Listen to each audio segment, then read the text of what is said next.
बात बंगाल की है। बंगाल में दीदी वर्सेस दो भाईजान 2026 के बंग जंग में ये नया चैप्टर आज जुड़ गया है। खुद को बंगाल के ओवैसी कहने वाले हुमायूं कबीर और असदुद्दीन ओवैसी के गठबंधन का एक नया चैप्टर खुला है। मुर्शिदाबाद में नई बाबरी मस्जिद की बुनियाद रखने वाले हुमायूं कबीर के साथ एआईएमआईएम के असदुद्दीन ओवैसी ने चुनावी गठजोड़ की नींव रखी है। अब इस बुनियाद पर बंगाल चुनाव में किसके लिए जीत का महल खड़ा होगा और कौन हार के खंडरों में जाएगा, ये तो चुनाव के बाद 4 मई को पता चलेगा। लेकिन ओवैसी के इस ऐलान के बाद ममता बनर्जी कैसे दो तरफा चक्रव्यूह में घिर गई हैं, सबसे पहले इसकी एक झलक देख लीजिए।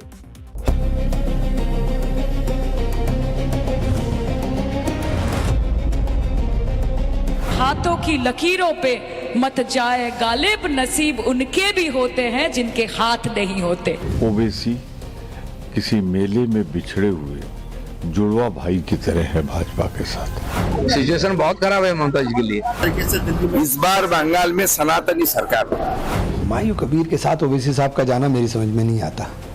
ममता बनर्जी को उखाड़ फेंकने वाला है जनता। हवाई चप्पल सफेद साड़ी, एक दीदी पूरे भाजपा में भारी। देखना दिलचस्प होगा कि इस बार ममता भारी पड़ती है या उनके खिलाफ दो तरफ से हुई व्यू रचना भारी पड़ती है। ममता बनर्जी के खिलाफ पहली व्यू रचना बीजेपी ने की है, हिंदू वोट बैंक के ध्रुवीकरण वाली। दूसरा चक्रव्यूह अब हुमायूं कबीर और ओवैसी ने गठबंधन का ऐलान करके रच दिया है, क्योंकि इस सियासी मेल का मकसद मुस्लिम वोटों को दीदी के खिलाफ लामबंद करना माना जा रहा है। अब इसे इत्तेफाक तो नहीं कहा जा सकता कि हैदराबाद में असदुद्दीन ओवैसी हुमायूं कबीर की पार्टी आम जनता उन्नयन पार्टी के साथ गठबंधन का ऐलान करते हैं।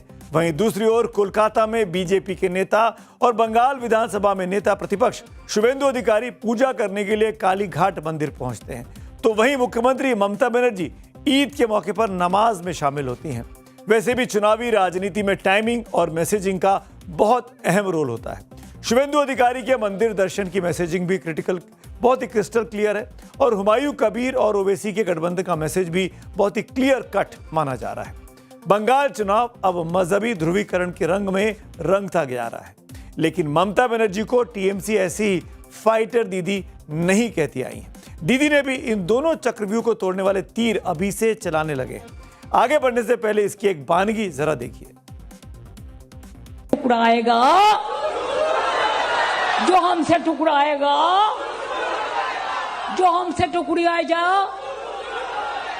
আর একটা বলে যায় পাঞ্জাবিদের শায়রি, साल फारूसी को तमन्ना, साल फारूसी को तमन्ना आज हमारा दिल में है, देखते हैं जोड़ किसका बाजुए कतिल में है।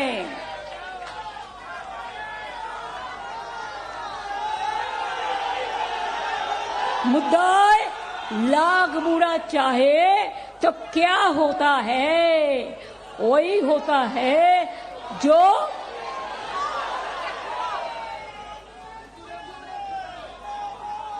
क्या है बोलिए, जो मंजूरे खुदा होता है।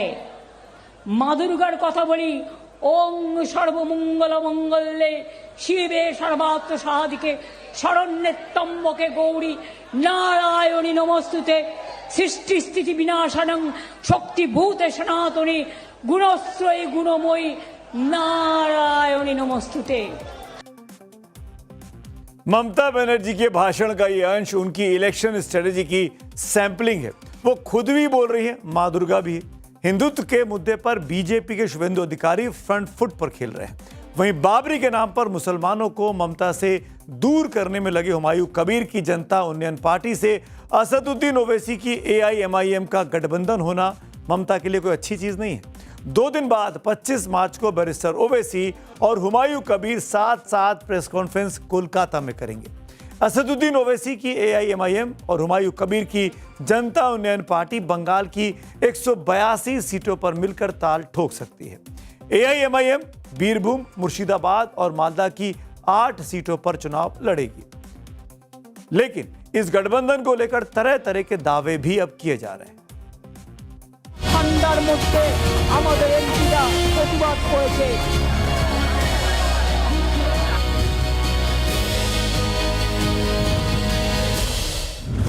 ममता बनर्जी का बंगाल बना नया इलेक्शन साइट। ओवैसी की डायरेक्ट एंट्री के बाद पॉलिटिकल फाइट अब और टाइट।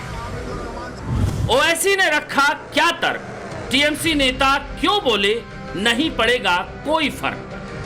मजलिस इत्तेहादुल मुस्लिमीन ने ये फैसला लिया है कि मगरबी बंगाल में हुमायूं कबीर साहब की जो पार्टी है उनके साथ मजलिस इत्तेहादुल मुस्लिमीन एक अलायंस करेगी और मजलिस के उम्मीदवार उस अलायंस का हिस्सा बनकर हम मगरबी बंगाल के इलेक्शन में हिस्सा लेंगे। असल ओवैसी और बंगाल के ओवैसी बने हुमायूं का चुनावी दांव। क्या सच में बंगाल से उखड़ेंगे ममता दीदी के सियासी पांव? बंगाल के चुनावी दंगल पर किसकी क्या राय? असदुद्दीन ओवैसी ने हुमायूं कबीर से मिलकर बंगाल में बाबरी का कनेक्शन जोड़ा। क्या सच में ममता बनर्जी की चौथी बार बंगाल विजय वाली हसरतों पर पानी फेरा? बंगाल में कोई फर्क नहीं पड़ता है। बीजेपी कम्युनल पार्टी, वो एक कम्युनल पार्टी, इसमें कोई फर्क नहीं पड़ता है। हम इंसान के साथ हैं, 24/7 सारा साल करते हैं। तो यहाँ पर हमारे कोई फर्क नहीं पड़ता कौन किसके साथ क्या कर रहा है। ये सब बीजेपी फंडिंग है। कौन आ रहा है कौन नहीं आ रहा है, किधर हो रहा है, कैसे क्या कर रहा है, वो जाने, उनका काम जाने, हमें अपने से मतलब है। अर्जुन को मछली की आंख दिखती थी, हमें भी आंख दिखती है। बंगाल में अगर मुस्लिम वोट बटेगा तो किसकी हार का पर्चा कटेगा? भले ही तुम कितनी भी क्यों ना ताकत लगा लो बंगाल में, क्योंकि बंगाल का हिंदू आज जान चुका है अगर हमें बंगाल में रहना है तो हमें भगवा सरकार को ही जिताना है। क्योंकि बांग्लादेशी मुसलमानों को ममता बनर्जी अपने वोट बैंक का बढ़ाने के चक्कर में पूरे बंगाल को सर्वनाश कर रही है। बंगाल में ध्रुवीकरण वाला खेला, अपना वोट बैंक कैसे बचाएगी ममता बनर्जी?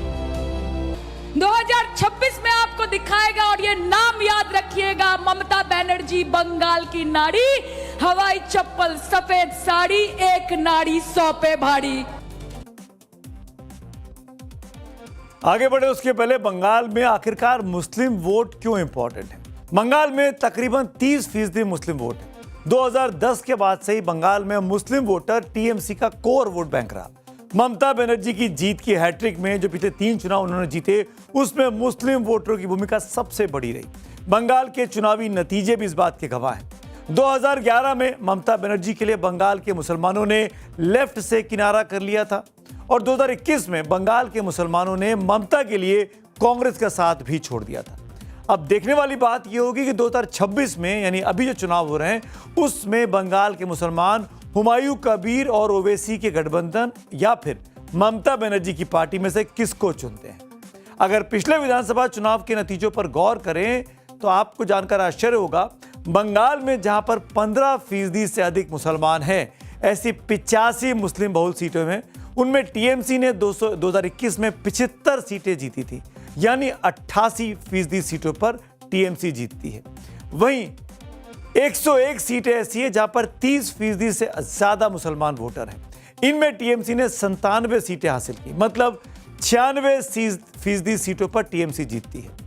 और जिन 47 सीटों पर 50% से अधिक मुस्लिम वोटर हैं, उन सभी 47 सीटों पर टीएमसी जीती थी 2021 में, यानी 100% का स्ट्राइक रेट, यानी मुसलमानों की पहली पसंद दीदी रही है। अब इस बार क्या होगा, यह देखने वाली बात होगी, क्योंकि हुमायूं कबीर ओवैसी गठबंधन उसी मुस्लिम वोट बैंक को तोड़ने की कोशिश करेंगे। हुमायूं कबीर तो कह चुके हैं कि बंगाल में अगर सीएम नहीं तो पहली बार मुस्लिम डिप्टी सीएम बनेगा। ओवैसी का ट्रैक रिकॉर्ड की बात कर लेते हैं। असदुद्दीन ओवैसी का पार्टी का ट्रैक रिकॉर्ड देखें तो बिहार में 2020 में जो विधानसभा चुनाव हुए उसमें एमआईएम को 5 सीटें मिली थी, और अभी जो पिछले साल चुनाव हुए 2025 में, तो वो 5 सीटों पर ही रहे। वहीं बंगाल में अगर बात की जाए, ओवैसी की पार्टी ने पिछली बार यानी 2021 में 6 सीटों पर चुनाव लड़ा था और 1 सीट भी वो नहीं जीत पाए थे। वजह यह माना गया कि बंगाल में मुस्लिम वोटर टैक्टिकल वोटिंग करता है, यानी उसकी पहली प्राथमिकता बीजेपी को हराने की रहती है, ना कि नए विकल्प को आजमाने की। इसीलिए टीएमसी अभी भी खुद को मुसलमानों की सेफ चॉइस मान रही है। साथ ही ममता बनर्जी ने अपने चौतरफा काउंटर गेम प्लान को भी जमीन पर अब उतार दिया है।